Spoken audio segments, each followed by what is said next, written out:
அருட்பெரும் ஜோதி அருட்பெரும் ஜோதி தனி பெரும் கருணை அருட்பெரும் ஜோதி. எல்லா செயல் கூடும் என் ஆணை அம்பலத்தே, எல்லாம் வல்லான் தாளே ஏத்து. வாழ்க வையகம், வாழ்க வையகம், வாழ்க வளமுடன். குரு வாழ்க, குருவே துணை. திரு அருள் பிரகாச வள்ளலார் ராமலிங்க சாமிகள் பாடி அருளச் செய்த ஞான சரியை பாடல் 27. சன்மார்க்க பெருங்குணத்தார் தம்பதியை எனை தாங்குகின்ற பெரும்பதியை தனித்த சபாபதியே, நன்மார்க்கத்து எனை நடத்தி சன்மார்க்க சங்க நடு இருக்க அருளமுதம் நல்கிய நாயகனே, புன்மாருக்கும் அறிவரி தாம் புண்ணியனே, ஞான பூரண மெய் பொருளாகிய பொருந்திய மாமருந்தே, அன்மார்க்கம் தவித்தருளி அம்பலத்தே நடம் செய் அருட்பெரும் ஜோதியே, உலகில் தெரு அருள் கொள்ள சார்வீரே என்று திரு அருள் பிரகாச வள்ளலார் ராமலிங்க சாமிகள் பாடி அருளச் செய்த ஞானசரியை பாடல் 27. மரணமில்லா பெருவாழ்வை நாம் அடைய வேண்டி சாமி அவர்கள் பாடிய ஒரு அற்புதமான பாடல். இந்த அற்புதமான பாடலுக்கு பேராசிரியர் முனைவர் வே. ரத்தின சபாபதி ஐயா அவர்கள் சொல்லக்கூடிய ஒரு அற்புதமான தெளிவுரை. உலக இயல் இருப்பவர்களே, சன்மார்க்கம் தவிழிய பெருந்தகைகளின் தலைவனை, தயவுடன் என்னை தாங்குகின்ற பெருமை தலைவனை, ஒப்பற்ற நிலையில் யான் சபையாய் நின்று தாங்க என்மேல் ஆடும் சபாபதியே, அருள் வழியில் என்னை நடத்தி சென்று சத்திய நெறியாளர் கூட்டத்தில் நடு நின்று வாழ்வு பெறுமாறு என்னை நிறுத்தி அருளமுதம் அருளிய தலைவனே, இழு நெறியில் நின்றவர்களால் அறிய முடியாத புண்ணியனே, ஞான நிறைவாய் சத்திய பொருளாகிய புரிந்திருக்கும் மாமருந்தே, அசத்திய நெறியை நீக்கு அருளிய அம்பலத்து நடமாடும் அருட்பெரும் ஜோதியே, நீங்கள் எல்லாம் அருளால் பிறக்கும் தெளிவை பெறுவதற்காக சென்று சேர்வீர்களாக என்று பேராசிரியர் முனைவர் வே. ரத்தின சபாபதி ஐயா அவர்கள் சொல்லக்கூடிய ஒரு அற்புதமான தெளிவுரை. சன்மார்க்க பெருங்குணத்தார் தன்பதியை எனை தாங்குகின்ற பெரும்பதியை தனித்த சபாபதியே, நன்மார்க்கத்து எனை நடத்தி சன்மார்க்க சங்க நடு இருக்க அருளமுதம் நல்கிய நாயகனே, புன்மாருக்கு அறிவரி தம் புண்ணியனே, ஞான பூரண மெய்ப்பொருளாகிய பொருந்திய மாமருந்தே, அன்மார்க்கம் தவித்தருள் அம்பலத்து நடம் செய் அருட்பெரும் ஜோதியே, உலகில் திருவருள் கொள்ள சார்வீரே என்ற இந்த அற்புதமான ஞானசரியை 27வது பாடலுக்கு சாமி சரவணானந்தா அவர்கள் சொல்லக்கூடிய ஒரு அற்புதமான மெய்ஞான கருத்து. பெருங்குணம் என்பது பெருந்தன்மை என்பதும் எல்லாமல்ல கடவுளினுடைய அருள் அல்லது தயவுதான் ஆகும். இந்த சுத்த தயா அருளை கடவுள் குணமாயிருந்து நம்மையும் அவரோடு இணைத்து வைத்து விடுவதாய் உள்ளதா. இதனால் இது ஒன்றே கடவுளை அடையும் உண்மை நெறியாக சுத்த சன்மார்க்கமாக கொள்ளப்படுகின்றது. இந்த நெறி பயில்வர் யாவரும் சன்மார்க்க சங்கத்தவர்களே ஆவர். சன்மார்க்க சங்கத்தவர்கள் எல்லாம் தயா பெருங்குணம் படைத்தவர்கள். என்னை தாங்குகின்ற அருட்பெரும் பதி ஒருவரே. சன்மார்க்க சங்கத்து அருளாளருக்கு எல்லாம் பதியாக உள்ளார். இந்த என் பதி தனி தன்மை கொண்டு இயங்குகின்ற சத்திய ஞான சபையிலே தனி தலைமை பெரும் பதியாக விளங்கி கொண்டு உள்ளார். இவர் என்னை சிறுபொழுது ஆட்கொண்டு அருள் விளக்க நல்ல வழியிலே நடத்தி சுத்த சன்மார்க்க அன்பர்களுக்கு நடுவிருக்க செய்துவிட்டார். அத்தோடு என் உரிமை நாயகனாகி என் உட்கூடி அருளமதம் பருகச் செய்தும் உள்ளார். புறத்திலே ஏற்கப்படும் புத்தேல், அதாவது தேவர் அமுதம் போல் இல்லாது அகமிருந்து என்றும் விளங்கும் அருளமுத அநேகத்தை நிரப்பிட செய்து ஆக்கையை அருட் இன்ப வடிவாகிவிட்டார் எனது நாயகர். இந்த என் நாயகர் அருட்பெரும் ஜோதியாய் அம்பலத்தில் நடம் புரிந்து கொண்டிருக்கிறார். அவரை தெரிந்தும் தெளிந்தும் கொள்ள வாரீர். அவர் இப்போது அன்மார்க்கம் தவிர்த்து அருளுகின்றார். அல் கூட்டல் மார்க்கம் என்பதே அன்மார்க்கம் என குறிக்கப்பட்டுள்ளது. அல் என்றால் இருள் என பொருள்படுவது. அதனால் உண்மை விளக்கம் சிறிதும் இல்லாத அந்தகரம் நிறைந்த இருள் நெறி எனப்படுவன முன்பு சமய தலைவர்களால் வகுத்து வழங்கப்பட்ட பலவாகிய மார்க்கங்களாகும். அந்த அந்தகர நெறிகள் அல் மார்க்கமாய் நெறி இல்லாத நெறியாய் இதுவரை இருந்து வந்தன. அவற்றிலே பற்று வைத்து சென்றவர்கள் பட்டனெல்லாம் உலகம் அறிந்தனவே.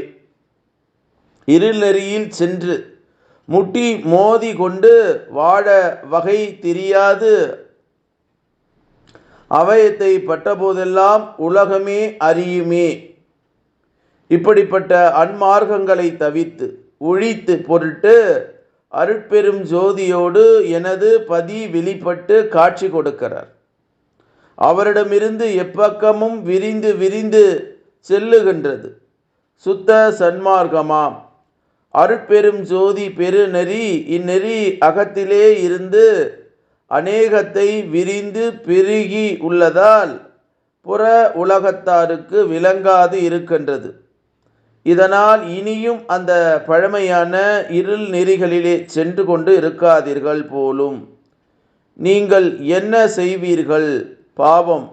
உண்மையை எடுத்து சொல்லி அவ்விருள் நெறிகளை விட்டு விட்டு ஒளி நெறிக்கு வரும்படியாக அழைத்து செல்ல இதுவரை ஒருவரும் முற்படாது இருந்தீர்கள். ஆனால் நீங்களும் அகம் திரும்பும்போது புறத்தே அலைந்து கொண்டு இருக்கின்றீர்கள். ஆனால் இனிமேல் அப்படி இருக்க மாட்டீர்கள், இருக்கவும் கூடாது. இது ஆண்டவர் கட்டளை. இத்தருணம் முதல் அக நோக்குங்கள்.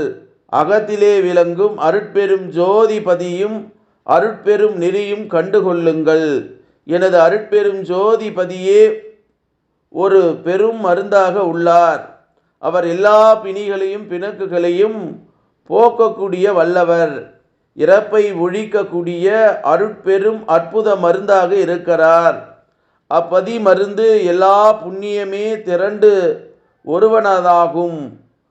உருவானது என்றால் எங்கே நாம் பார்க்கலாம் என்று கேட்பீர்கள். பார்க்கலாம், ஆனால் புறக்கண்ணால் பார்க்க முடியாது. ஏனெனில் அது பகுத்தறிவுக்கு அப்பால் விளங்குகின்ற சுத்த அருள் ஞானத்தால் பூரண மெய்ப்பொருளை வண்ணமாய் அமைந்து விளங்குகின்றதாம். ஆகையால் அருள் ஞான கண்ணை திறந்து அக அம்பலத்தில் காண வேண்டி உள்ளதா. எனவே இம்மருந்து வண்ண அமுத வடிவாகிய அருட்பெரும் ஜோதிபதி புன்மாருக்கு அறிவதற்கு அறிவார் ஆவார். இதனை இருள் நெறியாக அன்மார்க்கமாக மேற்குறிக்க நேர்ந்த அதனை ஈண்டு மீண்டும் புன்னெறியாக புகழப்பட்டு உள்ளதாம். புண்ணியமானது புண்மையானது அற்பம் சிறுமையுடையதாம். பிறராகிய உலக மார்க்கங்கள் எல்லாம் புன்னெறிகளே என தெளிதல் வேண்டும். அந்த புன்னெறிகளில் படாதவருக்கு ஒரு காலம் அறிந்து கொள்ள முடியாதவர் நம் அருட்பெரும் ஜோதிபதி. அவர்களுக்கு உரியதாய் உள்ள அருட்பெரும் மருந்து நமக்கு மிக எளிதாக இத்தருணம் வழங்கப்பட்டு உள்ளதாம்.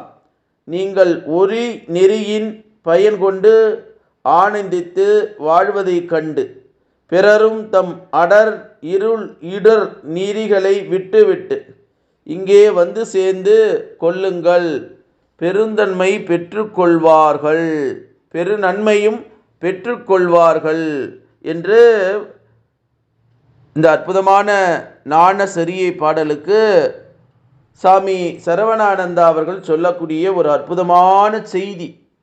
ஏக இறைவன் நமக்குள்ளாகவே இருக்கிறார். அப்போ அந்த நமக்குள்ளாக இருக்கக்கூடிய ஏக இறைவனை நாம் அனைவரும் காண வேண்டும், தெளிய வேண்டும். மூச்சை கவனி, பேச்சை குறை நான் அடிக்கடிக்கு சொல்லுவேன். அப்போ அந்த உள்மூச்சு வாங்கி வாங்கி வாங்கி கதாகதம் செய்து ஏக இறைவனை அடையக்கூடிய நிலை தான் இந்த சன்மார்க்கம்.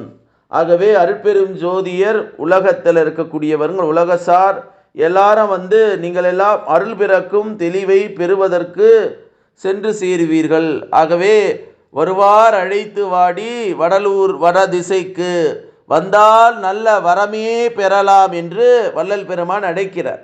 உண்மையான ஞான மார்க்கம், உண்மையான ஜீவகாருண்யமே ஞான மார்க்கத்தினுடைய திறவுகோல் என்கின்ற ஒரு அற்புதத்தை நிகழ்த்தி காட்டி கொண்டிருப்பவர் நம்மளுடைய திரு அருள் பிரகாச வள்ளலார் ராமலிங்க சாமிகள். அதனால தான் இந்த அற்புதமான 28 பாடலை எழுதி 27வது பாடலில் அற்புதமான செய்தியை சொல்கிறார். சன்மார்க்க பெருங்குணத்தார் தன்பதியை என்னை தாங்குகின்ற பெரும்பதியே தனித்த சபாபதியே நற்மார்க்கத்து எனை நடத்தி சன்மார்க்க சங்க நடு இருக்க அருளமுதம் நல்கிய நாயகனே பொன்னருக்கு அரி வரி தாம் புண்ணியனை நாண பூரண மெய் பொருளாகிய பொருந்திய மாமருந்தை அன்மார்க்கம் தவித்தெருளி அம்பலத்தில் நடம் செய் அருட்பெரும் ஜோதியை உலகில் திருவருள் கொள்ள சார்வீரே என்று பாடி முடிக்கிறார். ஆகவே மரணமில்லா பெருவாழ்வு அனைவருக்கும் கிடைக்கும், எல்லாருக்கும் சாத்தியம் என்பதை சொல்லுகிறார். ஆனால் மனிதராகிய நாம் என்ன பண்ணுறோம்? புறமார்க்கத்தில் போய் நானே பெரியவன், எல்லாம் நான் வச்சது தான் சட்டம், என்னால் தான் முடியும் என்கிற ஆணவ போக்கோடு இன்றைக்கெல்லாம் எங்கள் பகுதியிலே சென்னையை ஒட்டி அருகாமையில் அமைந்திருப்பதனால் எங்கெங்கேயோ வந்து புலம் அந்த சேர்ந்த அந்த பேச்சுலர்னு சொல்ல பசங்க நிறைய பேர் வந்துட்டாங்க. அவர்கள் ஊர் என்றால் சுத்தமாக வைத்து கொள்வார்கள். ஆனால் தன்னை ஊருன்னா அங்கங்கே மக்கும் குப்பை மக்காத குப்பை வீதிகளை வீசியிருக்கிறார்கள். இங்கே இருக்கக்கூடிய அரசியல் தலைவர்கள் ஆட்சியாளர்கள் எல்லாம் மௌனித்து நிற்கிறான். எங்கே இருந்து வந்து எங்கே வந்து நீர்நிலையும் குளங்களையும் அசுத்தப்படுத்தி எங்கே பார்த்தாலும் யார் வீட்லேயுமே வந்து கழிவு நீர் எடுப்பதில்லை. கழிவு நீர் எல்லாம் ரோட்டில் வழியுது. கேட்க நாதியற்றவர்களாக திறனியற்றவர்களாக நம்ம இருக்கக்கூடிய நிலையை நான் பார்க்கிறேன். என் அனுபவத்தை சொல்கிறேன். நேற்று இரவு நடந்த ஒரு நிகழ்வு, என்ன ஒரு திமிரு, என்ன ஒரு ஒரு நிலை இருக்குது. இந்த நாணசரிய பாடலுக்கும் இதுக்கும் சம்மந்தம் இருக்கா? இல்லை சொல்ல வைக்கிறார் பெருமானார். என் மூலம் கேட்க முடியல. ஏன்னா இன்னைக்கு மனிதன் மனதை இதமாக வைத்திருப்பவனுக்கு மனிதன் இன்னைக்கு என்ன இருக்கிறான்? மனிதன் பஞ்சமா பாதகங்கள் செய்யக்கூடியவன் தான் இன்னைக்கு ஆட்சி தலைவனாகவும் அதிகாரியாகவும் மக்களை பார்க்காதவனாக இருக்கிறான். ஆகவே கருணையில்லா ஆட்சி கடுகவே ஒழிக, நன்மக்களுடைய ஆட்சி வரணும். அப்போதான் உண்மையான வள்ளல் பெருமான் சொல்லக்கூடிய தேக சுத்தம் பிரணவ தேகமாக மாறி சுத்த தேகமாய் மாற முடியும். இந்த சுத்த தேகம் மாறினாதான் பிரணவ தேகம் வரும். அப்போ தான் ஞான தேகம் கிடைக்கும், கிட்டும். மரணமில்லா பெருவாழ்வை நாம் வாழ முடியும் என்கிற செய்தியை வள்ளல் பெருமான் இந்த அகவல் வரியிலே நின்று நம்மளை சொல்றார். என்ன சொல்றாரு? அருள் வழியில் என்னை நடத்தி சென்று சத்திய நெறியாளர் கூட்டத்தில் நடுநின்று வாழுமாறு என்னை நிறுத்தி அருளமுதம் அருளிய தலைவனே. ஏக இறைவனை பற்றி வள்ளல் பெருமான் சொல்லக்கூடிய செய்தி. ஆகவே இந்த அற்புதமான ஞான சரியை பாடலை கேட்டு வாழ்க்கையிலே முக்தியும் உண்மையான மரணமில்லா பெருவாழ்வை அனைவரும் அடைய வேண்டும் என்று சொல்லி வள்ளல் பெருமான் அற்புதமாக பரசிவ வணக்கம் பாடலில் ஒரு பாடல் சொல்கிறார். அதை நம்ம தொடர்ந்து சொல்லிக்கிட்டே தான் வரோம். அதை சிந்திப்போம். அன்பெனும் பிடியில் அகப்படும் மலையே, அன்பெனும் குடில் புகும் அரசே, அன்பெனும் வலைக்குள் படும் பரம்பொருளே, அன்பெனும் கரத்தமுதே, அன்பெனும் கடத்தில் அடங்கிடும் கடலே, அன்பெனும் உயிர் ஒளிர் அறிவே, அன்பெனும் அணுவில் அமைந்த பேரொளியே, அன்புருவாம் பரசிவமே என்று வள்ளல் பெருமான் பாடக்கூடிய அந்த ஏக இறைவனை பரசிவ வணக்கத்தை சொல்லி, அருட்பெரும் ஜோதி அருட்பெரும் ஜோதி தனி பெரும் கருணை அருட்பெரும் ஜோதி எல்லாம் செயல் கூடும் என் ஆணை அம்பலத்தே, எல்லாம் வல்லான் தாளே ஏத்து, இன்று வருமோ நாளைக்கு வருமோ அல்லது மற்ற என்று வருமோ அறியேன் எம் கோவே, துன்று மலை விம்மாயற்று வெளிக்குள் வெளி கடந்து சும்மா இருக்கும் சுகம் என்று பாடி அருளச் செய்த திரு அருள் பிரகாச வள்ளலார் ராமலிங்க சாமிகளின் திருவடியை தொட்டு வணங்கி, இந்த பூமியிலே வாழக்கூடிய சித்தர்கள், ஞானிகள், மகான்கள், யோகிகளுடைய திருவடியை தொட்டு வணங்கி, இறைநிலையோடு என் எண்ணத்தை கலக்க விட்டு உங்கள் அனைவரையும் மனதார நெஞ்சார வாழ்க வளமுடன், வாழ்க வளமுடன், வாழ்க வளமுடன் என்று வாழ்த்துகிறேன். அருட்பெரும் ஜோதி அருட்பெரும் ஜோதி தனி பெரும் கருணை அருட்பெரும் ஜோதி என்ற மகா மந்திரத்தை வான்காந்தத்தில் கலந்து வாழ்த்துகிறேன்.